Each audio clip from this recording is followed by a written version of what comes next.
بسم اللہ الرحمن الرحیم۔ السلام علیکم۔ ایک مرید کو زیارت رسول صلی اللہ علیہ وسلم کا بہت شوق تھا۔ وہ اپنے پیر صاحب کے پاس گئے اور اپنی طلب کا اظہار کیا۔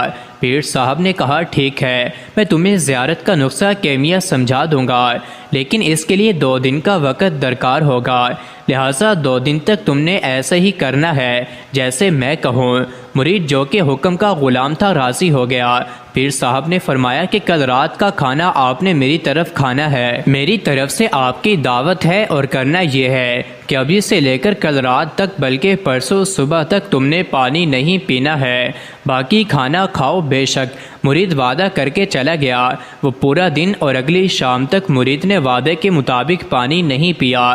بہت پیاس لگی لیکن برداشت کیا اور صبر کیا، لیکن ہر وقت پانی پینے کا خیال اور طلب ذہن میں رہی۔ شام کو وہ اپنے پیر صاحب کے گھر کھانے پر پہنچ گیا۔ پیر صاحب نے بے شمار مرغن کھانے بنوائے ہوئے تھے۔ مرید نے حکم کے مطابق پرتکلف ہو کر کھایا تو پانی کی طلب میں شدت اور بھی بڑھ گئی، لیکن پانی پینے کی اجازت نہ تھی۔ پیر صاحب نے فرمایا اب اپنے گھر جا کر سو جاؤ اور کل فجر کے بعد میرے پاس آنا۔ مرید چلا گیا اور اگلی صبح جب مرشد کے پاس حاضر ہوا تو پیر صاحب نے پوچھا بیٹا رات خواب میں کیا دیکھا؟ مرید نے عرض کی حضور ہر طرف پانی ہی دیکھتا رہا ہوں۔ ساری رات پیر صاحب نے شفقت فرمائی اور مرید کو پانی پلا کر سیر کیا۔ پھر فرمایا دیکھو بیٹا، جس چیز کی طلب ہمارے اندر شدت اختیار کر جائے کہ ہر وقت ذہن اور سوچ میں بھی وہی چیز ہو تو پھر وہی کچھ خواب میں بھی نظر آتا ہے۔ زیارت رسول صلی اللہ علیہ وسلم کے لیے اپنی طلب میں شدت پیدا کرو، اپنی سوچ کو آپ کی یاد سے مزین کرو، دیدار کا انتظار کرو، اہتمام کرو تو خود بخود ہی زیارت ہو جائے گی انشاءاللہ، اور ہوتی رہے گی۔ گھر وہ تمہارے آئے نہ آئے، نشریار کی آمد کا سماع تو کرو۔ حضرت ابو ہریرہ رضی اللہ عنہ سے روایت ہے کہ حضور نبی اکرم صلی اللہ علیہ وسلم نے فرمایا جب اللہ تعالیٰ نے مخلوق کو پیدا کیا تو اس نے اپنی کتاب میں لکھا، اور وہ اپنی ذات کے متعلق لکھتا ہے جو اس کے پاس عرش پر رکھی ہوئی ہیں کہ میرے غضب پر میری رحمت غالب ہے۔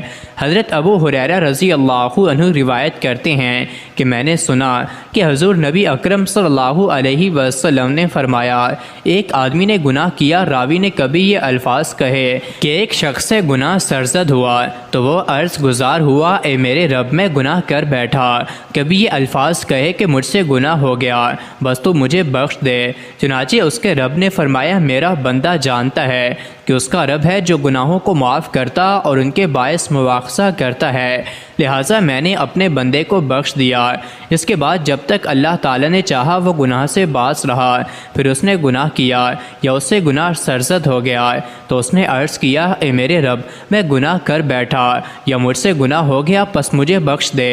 اللہ تعالیٰ فرماتا ہے کہ میرا بندہ جانتا ہے کہ اس کا رب ہے جو گناہ معاف کرتا اور ان کے باعث مواخذہ کرتا ہے، بس میں نے اپنے بندے کو پھر بخش دیا۔ پھر وہ ٹھہرا رہا جب تک اللہ نے چاہا، پھر اس نے گناہ کیا اور کبھی یہ کہا کہ مجھ سے گناہ ہو گیا۔ راوی کا بیان ہے کہ وہ پھر عرض گزار ہوا اے رب مجھ سے گناہ ہو گیا یا میں پھر گناہ کر بیٹھا بس تو مجھے بخش دے، چنانچہ اللہ تعالیٰ نے فرمایا کہ میرا بندہ جانتا ہے کہ اس کا رب ہے جو گناہ معاف کرتا ہے اور ان کے سبب پکڑتا ہے، لہٰذا میں نے اپنے بندے کو تیسری دفعہ بھی بخش دیا، بس جو چاہے کرے۔ مزید ایسی ہی ویڈیوز کے لیے چینل کو ضرور سبسکرائب کریں۔